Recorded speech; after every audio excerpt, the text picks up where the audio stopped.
दोस्तों नमस्कार, स्वागत है आप सभी का एक बार फिर से एक नए वीडियो में। इस वीडियो में हम लोग EMRS में जो TGT और PGT की भर्ती आई है उसके लिए पहला प्रैक्टिस सेट देख रहे हैं और इस प्रैक्टिस सेट में हम हिंदी उपन्यास के 100 महत्वपूर्ण प्रश्नों के प्रैक्टिस करेंगे और वीडियो में सरल से लेकर के कठिन सभी प्रश्नों का समायोजन किया गया है। ध्यान रखिएगा कि हिंदी गद्य साहित्य में उपन्यास आपके सिलेबस में दिया गया उस पर आधारित यह महत्वपूर्ण प्रश्न है। तो चलिए शुरू करते हैं। चैनल में नए हैं तो लाइक सब्सक्राइब शेयर जरूर करिएगा। पहला जो प्रश्न दिया गया है वह है कि हिंदी का पहला उपन्यासकार इनमें से कौन माना जाता है।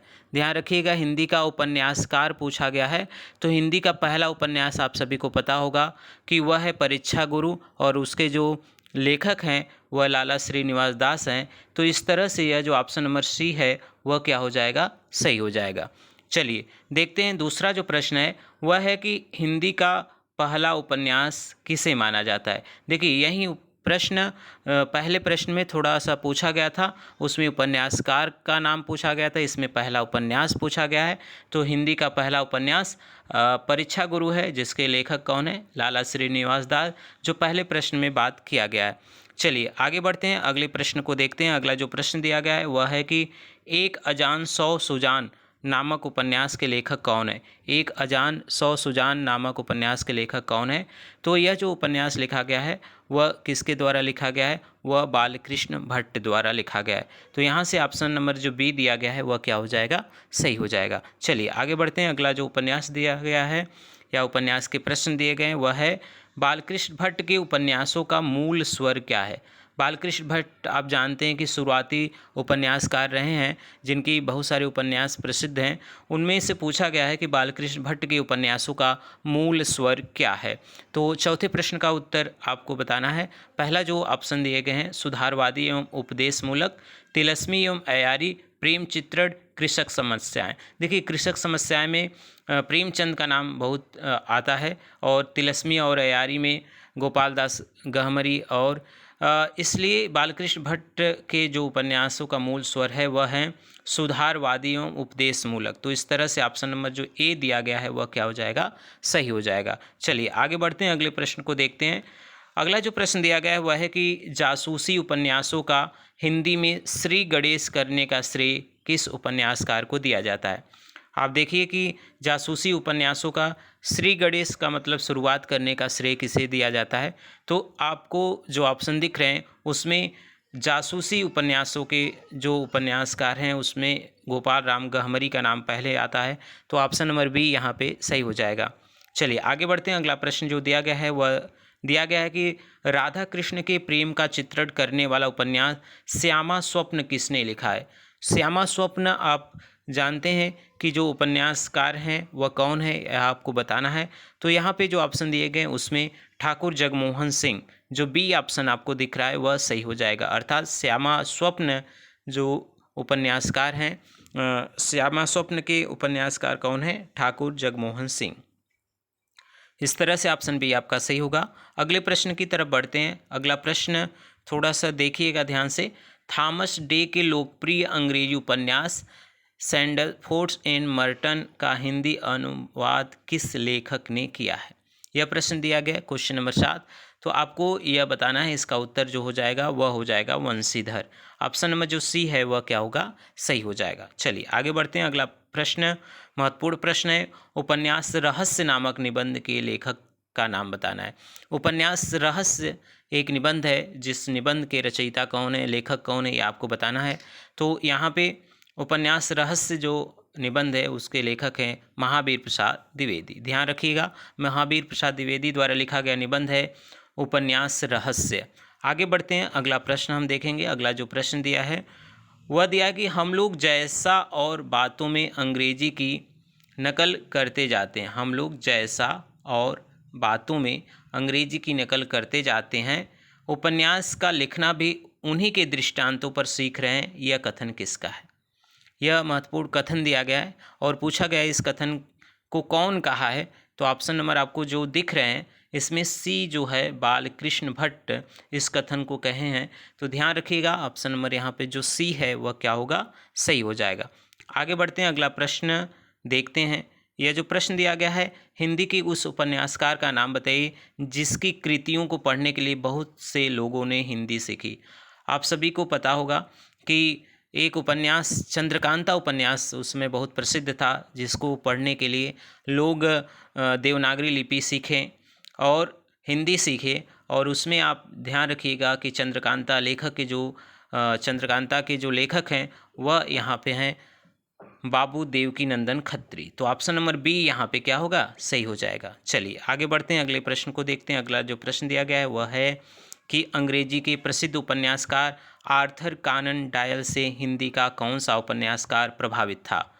हिंदी का कौन सा उपन्यासकार है जो आर्थर कानन डायल से प्रभावित है। इसमें ऑप्शन आपको दिख रहे हैं, इसमें जो सही ऑप्शन होगा वह हो जाएगा गोपाल राम गहमरी। चलिए आगे बढ़ते हैं, अगला प्रश्न है ठेठ हिंदी का ठाठ उपन्यास की रचना किस हिंदी कवि ने किया है। ठेठ हिंदी का ठाठ उपन्यास बहुत प्रसिद्ध उपन्यास था। इसके लेखक कौन है यह पूछा गया है, तो इसके लेखक हैं अयोध्या सिंह उपाध्याय हरिऔध। तो ऑप्शन नंबर बी यहाँ पे सही हो जाएगा। चलिए आगे बढ़ते हैं, अगला प्रश्न ध्यान से देखिएगा। निम्नलिखित सूचियों को सुमेलित करते हुए सही विकल्प का चयन करना है। यहाँ पे आपको दिया गया है अधकिला फूल, नूतन ब्रह्मचारी, परीक्षा गुरु, नरेंद्र मोहिनी। तो आपको यहाँ पे ऑप्शन दिख रहे हैं, इस ऑप्शन के अनुसार आपको देखना है कौन सा सही होगा। तो यहाँ पे देखिए, आप प्रश्नों को ध्यान से देख लीजिएगा।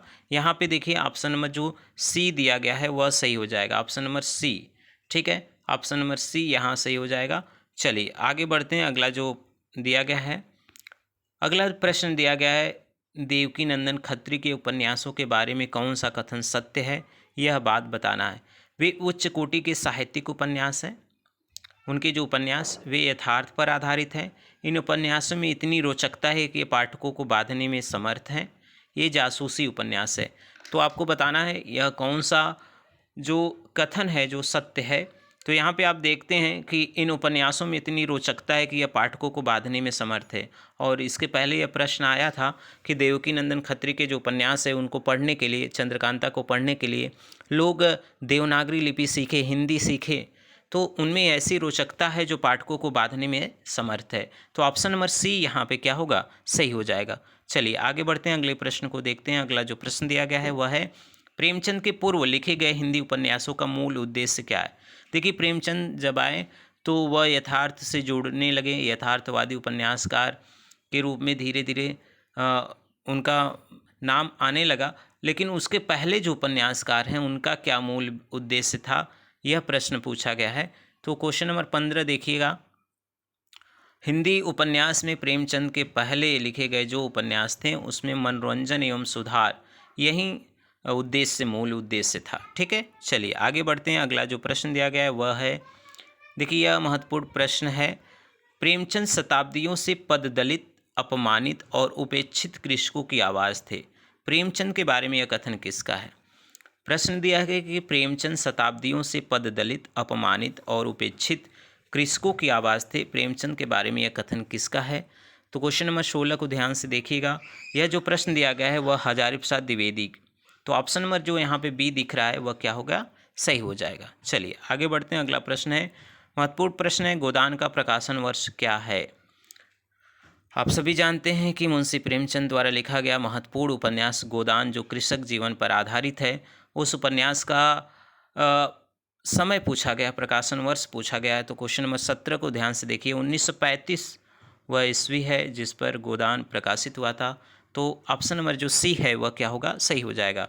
ध्यान रखिएगा, सभी प्रश्नों को आपको ध्यान रखना है, सभी प्रश्नों को ध्यान से समझते चलना है। अब आगे दिया है कि इनमें से कौन सा उपन्यास प्रेमचंद का नहीं है। प्रेमचंद के बहुत सारे उपन्यास हैं, जिस उपन्यास की बात हम आगे करेंगे, लेकिन यहाँ पे आप ध्यान रखिएगा, यह प्रश्न दिया गया है कि कायाकल्प, सेवा सदन, प्रेमाश्रम, यह तो इनके उपन्यास है, आदर्श हिंदू इनके उपन्यास नहीं है। तो यहाँ पे ऑप्शन नंबर जो डी है वह क्या होगा, सही हो जाएगा। चलिए आगे बढ़ते हैं।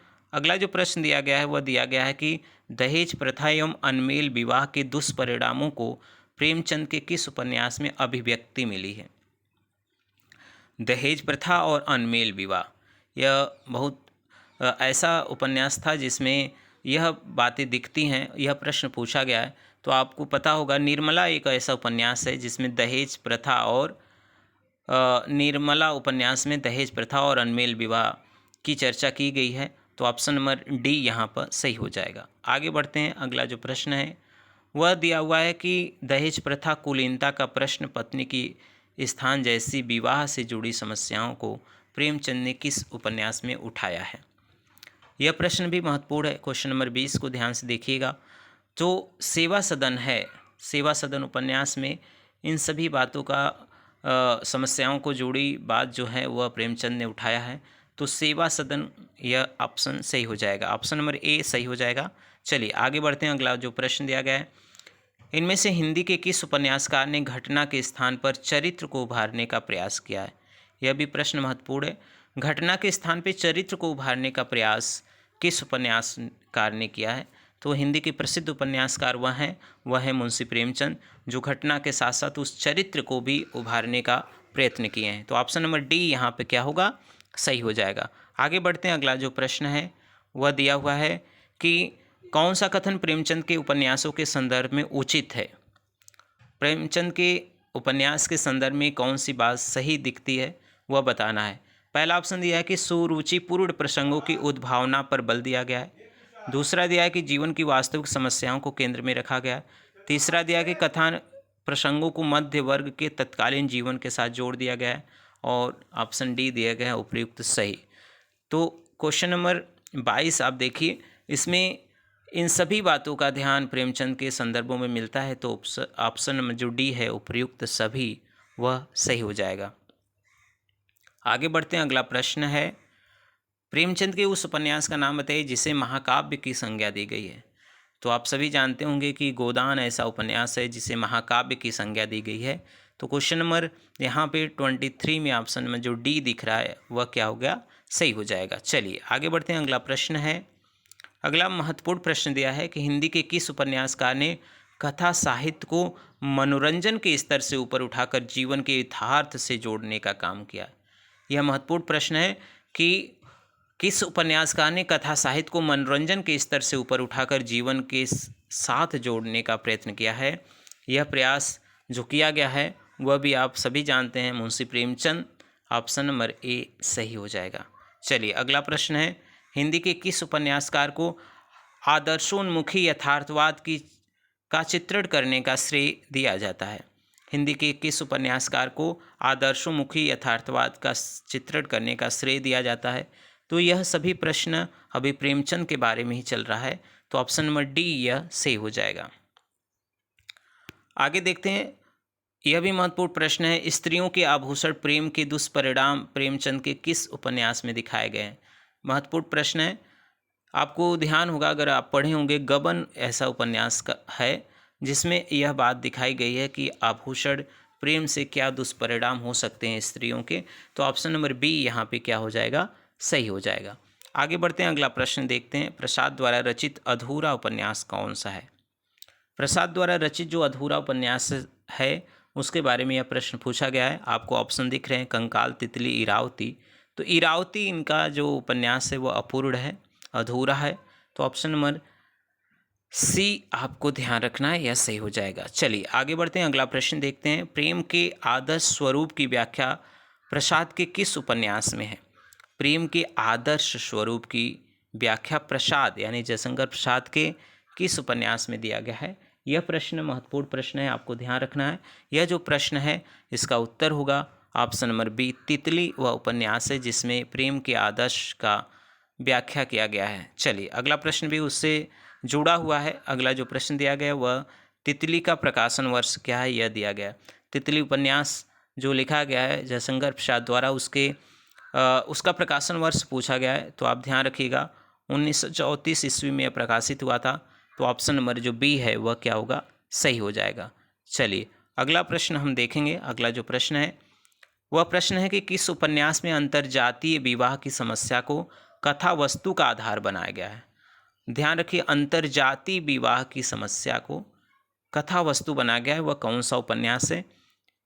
4 उपन्यास आपके सामने दिख रहे हैं, माँ, भिखारिणी, आत्मदाह, इनमें से कोई नहीं। तो सही उत्तर जो हो जाएगा वह होगा भिखारिणी। यह जो उपन्यास है इसमें विवाह के अंतर्जातीय समस्या जो है उसको दिखाया गया है। चलिए अगला प्रश्न हम देखते हैं। वैशाली की नगर वधू प्रसिद्ध उपन्यास है। वैशाली की नगर वधू उपन्यास के रचयिता का नाम बताइए।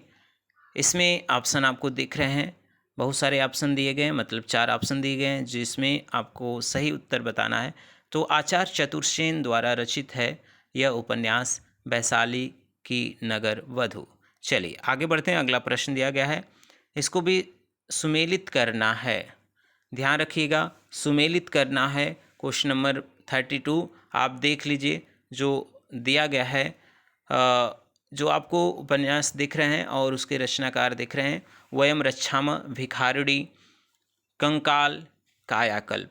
तो आप देखिए ध्यान से, तो इसके जो सही उत्तर, या आप कह सकते हैं कि यहाँ पे मिला दिया जाए तो आपको जो सही उत्तर दिखेंगे वह ऑप्शन में बताने से पहले आपको यहाँ मिलाने की आवश्यकता है।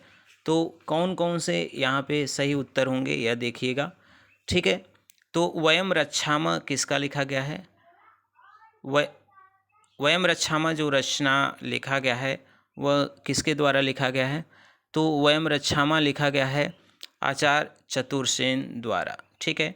भिखारिणी, अभी इसके पहले वह जिक्र आया था, भिखारिणी जो लिखा गया है वह लिखा गया है विश्वम्भर शर्मा कौशिक। कंकाल जानते ही हैं, जयशंकर प्रसाद, और कायाकल्प प्रेमचंद, ठीक है। यह मिला रूप है, सही रूप है, तो उसे आप ध्यान रखिएगा। ऑप्शन की बात करेंगे तो यहाँ ऑप्शन नंबर जो सी है वह क्या होगा? सही हो जाएगा। चलिए आगे बढ़ते हैं। अगला जो प्रश्न दिया गया है वह दिया गया है, चंद हसीनों के खतूत नामक उपन्यास की रचना किसने की है? चंद हसीनों के खतूत, यह जो उपन्यास है वह भी बहुत प्रसिद्ध ही उपन्यास था उस समय। तो यहाँ पे दिया गया है, तो चंद हसीनों के खतूत शायद यह जो उपन्यास है वह पांडे बेचन शर्मा उग्र द्वारा लिखा गया है।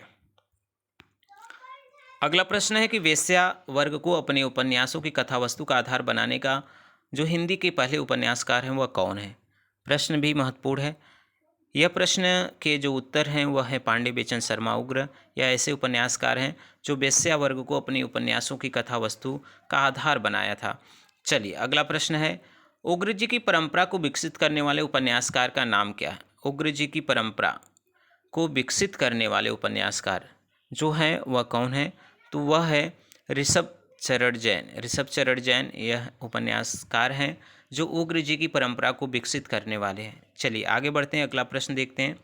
अगला जो प्रश्न दिया गया है, इनमें से कौन सा उपन्यास पांडे बेचन शर्मा उग्र का नहीं है?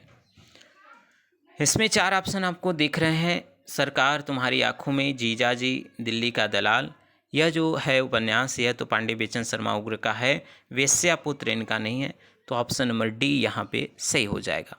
चलिए आगे बढ़ते हैं। अगला प्रश्न है कि इनमें से कौन सा उपन्यास ऋषभ चरण जैन का नहीं है? ऋषभ चरण जैन का उपन्यास इनमें से कौन नहीं, यह पूछा गया है। तो ऑप्शन नंबर जो सी है, फागुन के दिन इनके नहीं है, बल्कि चंपाकली, दिल्ली का बेविचार, दूराचार के अड्डे, यह सभी ऋषभ चरण जैन के उपन्यास हैं। ध्यान रखिएगा सभी बातों को। बृंदालाल वर्मा को आप किस वर्ग में रखेंगे? आप जानते हैं कि बृंदालाल वर्मा एक ऐसे उपन्यासकार हैं जिनका अपना एक अलग महत्व है, और वह महत्व है ऐतिहासिक उपन्यास के रूप में यह प्रसिद्ध हैं। तो ऑप्शन नंबर ए यहाँ पे सही हो जाएगा। आगे बढ़ते हैं। अगला प्रश्न है, इनमें से कौन सा उपन्यास बृंदालाल वर्मा का नहीं है? बृंदालाल वर्मा का उपन्यास कौन सा नहीं है? ऑप्शन दिए, मृगनयनी, माधवजी सिंधिया, विराट की पद्मिनी, कंकाल। तो आप जानते हैं कंकाल तितली और इरावती यह किसका था? प्रेमचंद का था। तो बाकी जो 3 ऑप्शन आपको दिख रहे हैं वह तो बृंदालाल वर्मा का है, लेकिन यहाँ नहीं पूछा गया है, तो कंकाल ऑप्शन नंबर डी सही हो जाएगा। चलिए अगला प्रश्न है, महत्वपूर्ण प्रश्न भी है। अप्सरा, अलका, निरूपमा उपन्यासों के लेखक का नाम बताना है। तो क्वेश्चन नंबर 40 ध्यान से देखिएगा। यह भी प्रसिद्ध उपन्यास हैं हमारे हिंदी साहित्य में, छायावाद के में आने वाले, स्तंभ में आने वाले सूर्यकांत त्रिपाठी निराला, इनके उपन्यास हैं अप्सरा, अलका, निरूपमा। तो ध्यान रखिएगा ऑप्शन नंबर बी यहाँ सही हो जाएगा। चलिए आगे बढ़ते हैं। अगला प्रश्न है, प्रेमचंद युगीन उपन्यासों के विषय में कौन सा कथन सत्य है? ध्यान से देखिएगा, प्रेमचंद के युग के जो प्रेमचंद युगीन उपन्यास हैं उनके विषय में कथन सत्य पूछा गया है, कौन सा है? विषय वैविध्य एवं शिल्पगत नवीनता, सामाजिक समस्याओं का चित्रण, चरित्र चित्रण पद्धति बल उपयुक्त सभी। तो यहाँ पे जो ऑप्शन दिख रहा है डी, यह सही हो जाएगा, क्योंकि वहाँ विषय वैविध्य और शिल्पगत नवीनता भी दिखाई देती है, सामाजिक समस्याओं का चित्रण भी दिखाई देता है, चरित्र चित्रण पर अधिक बल भी दिखाई देता है। तो ऑप्शन नंबर डी यहाँ क्या हो जाएगा, सही हो जाएगा। चलिए अब अगला उपन्यास हम देखते हैं। अगला जो उपन्यास दिया गया है वह है प्रेमचंद के किस उपन्यास में हरिजन समस्या का चित्रण है। क्वेश्चन नंबर 42 ध्यान से देखिएगा। हरिजन समस्या की बात की गई है, वह कौन सा है, कर्मभूमि। कर्मभूमि हरिजन समस्या पर आधारित है, ऑप्शन नंबर बी सही हो जाएगा। प्रेमचंद के किस उपन्यास को ग्रामीण जीवन एवं कृषि संस्कृति का महाकाव्य कहा गया है। यह भी महत्वपूर्ण प्रश्न है। प्रेमचंद के किस उपन्यास को ग्रामीण जीवन एवं कृषि संस्कृति का महाकाव्य कहा गया है। तो क्वेश्चन नंबर 43 को ध्यान से देखिए, वह उपन्यास है गोदान, ऑप्शन नंबर ए सही हो जाएगा। अगला प्रश्न है चौगानी हस्ती नामक उर्दू उपन्यास को प्रेमचंद ने हिंदी में किस नाम से लिखा है। ध्यान रखिए, चौगानी हस्ती नामक उर्दू उपन्यास को हिंदी में प्रेमचंद ने किस नाम से लिखा है। तो यह आपको दिख रहा है, इसका जो हिंदी नाम है वह रंगभूमि है। 1925 में प्रकाशित हुआ रंगभूमि। चौगानी हस्ती उसका उर्दू नाम है। इन सभी बातों को, इन सभी तथ्यों को ध्यान रखिएगा, ठीक है। चलिए अगला प्रश्न है, इनमें से कौन सा मनोविश्लेषणवादी उपन्यासकार हैं। मनोविश्लेषणवादी उपन्यासकार में अज्ञेय का नाम आता है, जैनेन्द्र का नाम आता है। तो यहाँ आपको ऑप्शन दिख रहे हैं जैनेन्द्र। तो क्वेश्चन नंबर 45 जैनेन्द्र सही उत्तर हो जाएगा। चलिए आगे बढ़ते हैं। इनमें से आंचलिक उपन्यासकार कौन है। हिंदी के प्रथम आंचलिक उपन्यासकार जो माने जाते हैं वह फणीश्वरनाथ रेणु। पहला इनका उपन्यास मैला आंचल 1954 में प्रकाशित। तो ऑप्शन नंबर जो सी है क्या हो जाएगा, सही हो जाएगा। चलिए अगला प्रश्न भी ध्यान से देखिएगा। सुनीता और त्यागपत्र उपन्यासों के लेखक का नाम बताना है। सुनीता और त्यागपत्र यह सभी जो उपन्यास हैं वह इसके रचनाकार कौन है। तो जैनेन्द्र इसके रचनाकार हैं, ऑप्शन नंबर बी सही हो जाएगा। चलिए अगला प्रश्न है, इनमें से कौन सा उपन्यास अज्ञेय का नहीं है। सुहाग के निपुर, शेखर एक जीवनी, नदी के द्वीप, अपने अपने अजनबी। तो अपने अपने अजनबी, शेखर एक जीवनी, नदी के द्वीप यह सभी हैं। सुहाग के निपुर यह उनका नहीं है। तो ऑप्शन नंबर जो ए है वह सही हो जाएगा। चलिए आगे बढ़ते हैं, अगले प्रश्न को देखते हैं। दिया गया इनमें से कौन सा उपन्यास जैनेन्द्र का नहीं है। फिर वैसा ही प्रश्न, जैनेन्द्र के उपन्यास कौन नहीं है। सुखदा, सुनीता, त्यागपत्र, प्रेत और छाया, यह ऑप्शन दिए गए हैं। तो सुखदा, सुनीता, त्यागपत्र यह सभी जैनेन्द्र के उपन्यास हैं, लेकिन प्रेत और छाया इनके नहीं हैं। तो ऑप्शन नंबर डी सही हो जाएगा। आगे बढ़ते हैं। अगला जो प्रश्न दिया गया है वह है, जो अगला प्रश्न है वह है कि इनमें से कौन सा उपन्यास इलाचंद जोशी का नहीं है। इलाचंद जोशी के उपन्यास कौन से नहीं, यह दिया गया है प्रश्न। तो जहाज का पंछी, पर्दे की रानी, व्यतीत, ऋतु चक्र ये ऑप्शन दिए गए हैं। तो व्यतीत जो उपन्यास है यह इनका नहीं है, ऑप्शन नंबर सी सही हो जाएगा। ध्यान रखिएगा। अगला प्रश्न है, निम्नलिखित उपन्यासकारों में कौन सा उपन्यासकार मार्क्सवाद से प्रभावित नहीं है। तो यशपाल, जैनेन्द्र, राहुल संस्कृतन, अमृत राय। तो इसमें आप ध्यान रखिएगा, जो जैनेन्द्र हैं वह प्रभावित नहीं है। तो ऑप्शन नंबर सी सही हो जाएगा। तो इस वीडियो में 51 प्रश्न देखते हैं। अभी यह 100 प्रश्नों का PDF है। इसके बाद भी उपन्यास के कुछ प्रश्न और बच रहे हैं। तो सभी उपन्यासों पर प्रश्न हैं। अगले वीडियो में, अगले 1-2 वीडियो में उसको हम कवर कर लेंगे। इसी तरह कहानी, नाटक, निबंध, आत्मकथा, सभी जो विधाएं हैं जो आपके सिलेबस में है, TGT EMRS में जो भी आपको ध्यान रखना है, जो भी सिलेबस है, एकलव्य मॉडल स्कूल का जो वैकेंसी है, अभी परीक्षा डेट तो क्लियर नहीं हुआ है, तब तक सारे प्रश्नों के प्रैक्टिस सेट आपको मिलते रहेंगे। चलिए आशा करते हैं कि यह वीडियो आपको पसंद आया। इसी तरह की वीडियो को पाने के लिए चैनल पे नए हैं तो लाइक, सब्सक्राइब, शेयर जरूर कीजिएगा। मिलते हैं एक नए वीडियो में, तब तक के लिए आप सभी का बहुत बहुत धन्यवाद।